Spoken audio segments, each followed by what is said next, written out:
So if you're shooting with the kit lens that came with your camera, then you're probably finding getting certain shots a struggle. And maybe right now you're thinking that you need to ditch your kit lens and invest in a more expensive lens in order to get good photos. Now, there are definitely benefits to getting higher quality lenses, no doubt about it. And as your budget allows, that's definitely what you're going to want to do. But that doesn't mean that you can't get great photos with your kit lens. It's all really about understanding the limitations of the kit lens and then how to work around them. And that is exactly what we're going to do in today's episode.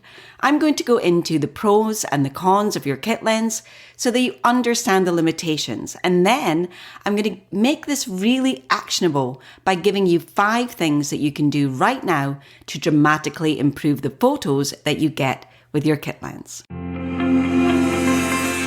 Hey there, I'm Audrey-Anne, founder of Live Snap Love, and I'm on a mission to help photographers just like you grow their photography skills quickly and in a way that feels simple and easy so you can shorten the learning curve and get photos you love faster. In this podcast, I share simple, actionable techniques, helpful insights, and practical advice on all things photography. So if you're itching to take your photos to the next level, whatever that level may be, you're in the perfect place. So let's get started.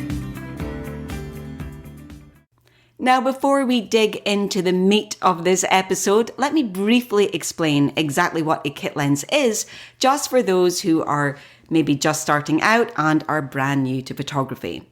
So a kit lens is simply a starter lens that is sold together along with your DSLR or mirrorless camera. And they're usually really inexpensive lenses, and they allow you to get started cheaply so you can start exploring photography and take that first steps on your learning journey before having to invest more money and get a better quality or more specialized lens. Now, although technically any lens that is bundled in with your camera is a kit lens, they are usually entry level, they are usually zoom lenses, and they're usually very inexpensive. Now, the most common kit lens out there is the 18 to 55 millimeter one. That's definitely the one that I see most people have. And that comes with an aperture range of f3.5 to f5.6. And both those things are important. Your focal length determines exactly what type of images you can take, and that aperture range determines how much light is going to get into your camera. Now, as I say, that 18 to 55 millimeter is the most standard one. It's the most common one, but there are other out there. You can definitely get a 55 to 200 millimeter lens, and I've even seen one that was 24 to 70 millimeter. So it can definitely vary. For this episode though, I'm just going to assume that 18 to 55 millimeter, but you can again change that and apply that to any type of kit lens that you have. Now that we know what a kit lens is, let's talk about the pros and the cons of it. Because actually there are a lot of advantages to having your kit lens. That first one is that it's really inexpensive. Now, these are usually worth around about $100, maybe a bit more. And although that can sound like a lot when you're first starting out, that's actually much cheaper than a higher quality lens, which can literally run into the thousands. And of course, because it's there, it's bundled into your camera, it means you can get started immediately. You can get started on that photography journey. You can start learning without having to make that extra purchase when you probably don't know an awful lot about lenses. And that actually leads me to one of the main benefits, I think, to having a kit lens when you're first starting out. And that is that you can actually find your ideal focal length before splurging on a more expensive lens. Really good lenses definitely aren't cheap, and there are so many options and choices out there that shopping for a new lens can feel overwhelming, even when you know what you're doing. So when you're first starting out, it can definitely hinder you and stop you from moving forward.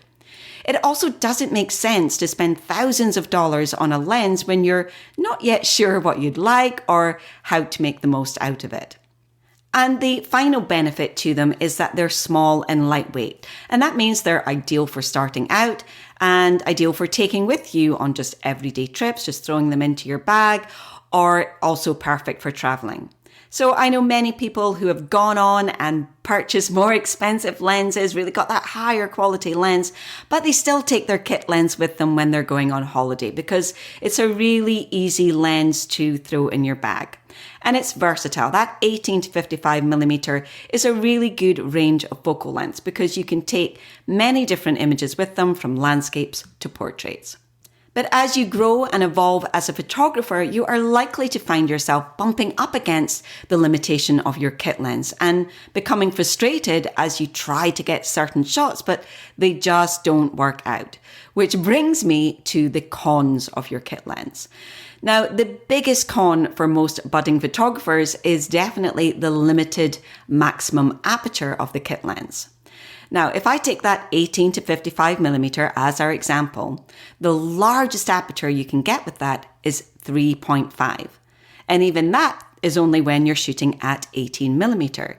When you zoom all the way in to 55 millimeter, the largest aperture will be f5.6. Now, that's because the kit lens has a variable aperture, meaning the aperture doesn't stay fixed as you zoom in or out. Now, if you compare that to something like my Sigma 35mm lens, where the maximum aperture is f1.4, you can see that my lens is going to let in a lot more light than your kit lens. This means you might find yourself struggling indoors or in low light situations, and you might also find it a little harder to get those yummy, bloody backgrounds which rely on you using a very large aperture to blur out that background. Now is probably a really good time to mention a little freebie I have for you that I think you'll find really useful as we talk about apertures, and that's my guide to shooting in aperture priority mode. In it, I talk about what aperture is, what depth of field and f-stops are. I'm going to give you suggested settings, and I even walk you through shooting in aperture priority mode step by step. So you can grab this at livesnaplove.com/aperture, or just click on the link in the description wherever you're listening to this podcast and it will take you there. So that's livesnaplove.com/aperture. So if you're new to photography and, me talking about aperture and depth of field are confusing to you, or you just want a guide to help you get out of auto mode, make sure you go grab it. Now, the second con of your kit lens is that it has a lower image and build quality.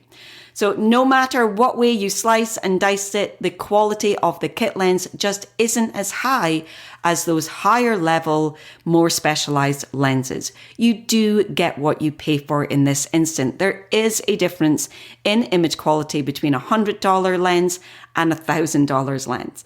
You do get what you pay for in this instance. There is definitely a difference in the images that you're going to get from a $100 lens than you are from a $1,000 lens. It's just the way that it is. So this does mean a few things for you if you're shooting with a kit lens. Your images might not be as sharp. They will appear a little bit softer than those taken with a higher quality lens. It will be slower to autofocus. In other words, it's not going to grab focus as quickly as that higher spec lenses. And you will have a lower image quality overall. That just means that you'll get things like chromatic aberrations, where you get that kind of purple and green fringing on your images. Now, from a build point of view, they aren't weather sealed and they're not particularly sturdy. They're usually made out of plastic. So that means you can't shoot when it's raining. And if you drop it on a hard surface, you can pretty much wave goodbye to your lens because they're just made of plastic and it's certainly going to chip. Now, at this point, you might be wondering whether you can take good photos with your kit lens, given all those cons that we just spoke about. Now, the honest answer is you definitely can, but you have to know how to work around the limitations of your kit lens. More expensive lenses give you more options, but with a kit lens, you're not going to have those options. You're going to have to sacrifice one thing or another in order to get the best results. So this leads me very neatly onto the tips for helping you get better photo with your kit lens. Remember, this is all about realizing the limitations of your lens. Basically, all that ones we covered in the cons, and trying to mitigate them as best as you can. So let's start with the first one, which is to shoot in areas with higher light levels wherever possible. So as I said, one limitation of your kit lens is the smaller maximum aperture available, and that means it can be more difficult to shoot in low light situations. So if you have a choice between shooting indoors or outdoors, choose outdoors. You're going to get more light, which means you can get away with having that slightly smaller aperture.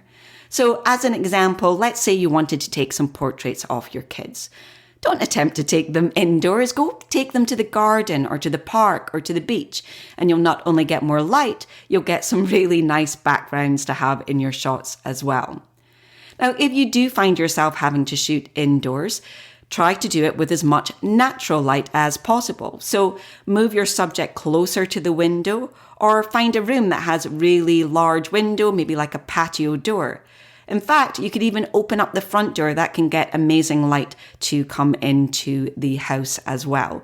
So if you're shooting indoors, try and choose that room that has much natural light coming in as possible through the windows and through the doors. Do other things that you might need to do as well.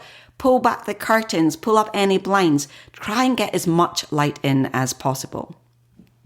And also just try avoid shooting in lower light situations. So for example, in the evening or at dusk, just when light levels are altogether low. The second tip I have for you is to improve the background blur by pulling your subject from the background and using the widest aperture. So I remember at the start of my photography journey, wanting to get that really blurry backgrounds I could see from other photographers and feeling frustrated because I just couldn't replicate it, or at least not consistently, in my own images. Now, one of the things that helps you get more background blur is your aperture. So using the widest aperture possible will give you more background blur. So again, let's take my 18 to 55 millimeter that I'm using as an example. The smallest f number, that would be f3.5. That's going to be the widest aperture. And that's going to give you the most background blur. Now, be sure to shoot in manual mode if you can, but the chances are, if you're listening to this, you can't. So at a bare minimum, I want you to move away from auto and start to shoot in aperture priority mode instead. Now, I'm not going to go into how to do that here because I have that free download for you, and that will help you with that. It's going to talk all about shooting in aperture priority mode and how to get good background blur. You can download that at livesnaplove.com/aperture, and I'll link to that in the notes too. Now, another thing you can do to get good background blur is not just your aperture. You can also pull your subject away from the background. Having more distance between the subject and the background will help give you more blur. So if you have your subject right up against a wall or a tree or a bush, you're not going to get that much background blur regardless of the aperture that you use. Pull your subject away from the background and you will see better background blur. Number 3 is to change the focal length based on your subject. So if you're shooting landscapes, go for the wide end of the focal range. So that's going to be 18 millimeter in my 18 to 55 millimeter example. When you're shooting portraits, go to the other end. You'll get better results at the 55 millimeter end. But do remember that as you change focal lengths, the aperture changes. So when you're using the shorter focal length, that 18 millimeter, you are going to be able to use f3.5. But when you zoom in to get that longer focal length for a portrait, the aperture will get smaller. In the case of the 18 to 55 millimeter, that means it's going to change to 5.6. So as you zoom in and therefore change focal lengths, just always keep in mind that your aperture will also change. This in turn changes the amount of light entering your camera sensor and therefore the overall exposure. If you are shooting in auto or aperture priority mode, the camera is going to change the ISO and the shutter speed to balance the exposure again for you. So you might not even have to notice it. But it's still worth understanding, as you may find yourself getting too slow a shutter speed or getting your ISO higher than you want it and therefore getting grain. So keep an eye on that when you're shooting and make sure that when you change your different focal lengths based on what you're photographing, that you also keep in mind that your aperture will change too.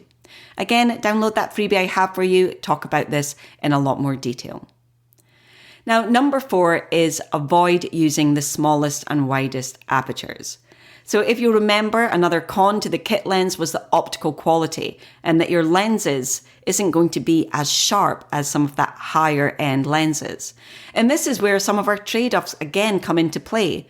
When you shoot at the smallest or the widest apertures, most kit lenses just won't be as sharp. So in other words, shooting at f3.5 won't be as sharp as shooting at f5.6 or f8. So this is a trade-off. We want that extra light that f3.5 gives us, but it might lead to slightly less sharp images. So this is up to you as a photographer to decide which one to sacrifice. Are you going to have a slightly softer image, not as sharp, but let more light into your camera? Or do you want the image to be as sharp as possible and therefore you're willing to sacrifice letting some light into the camera? And that is up to you as a photographer to decide. And number 5 is to choose your own focus point. Again, remember I said that one of the downsides of your kit lens is it can be slower to pick up focus. And we make it harder for our lens when we leave choosing the focus point up to the camera. So choose your own focus point, and that way you're telling the camera exactly where to focus, which should make it easier for the camera to find the focus quicker, leading to sharper photos, especially if you have moving subjects. So there you have it, the pros and cons of your kit lens and how you can overcome some of its shortfalls. Let's quickly just recap that 5 tips that I had for you. Number 1, make sure that you shoot in areas with higher light levels if at all possible. That's going to help mitigate the fact that you're not going to get as much light into your camera as you can with some other higher spec lenses. You can still get background blur in your images by choosing a larger aperture and pulling your subject away from the background. Remember, you can change the focal length based on what subject you are shooting. 18mm is best for landscapes, and portraits, you'll get better results at that 55mm end. But do remember that as you change focal lengths, the aperture changes. If you want sharper images, then avoid using the smallest and widest apertures. You'll definitely find that your lens is sharper at around f5.6, f8. And finally, choose your own focus point. This is going to help your lens focus faster.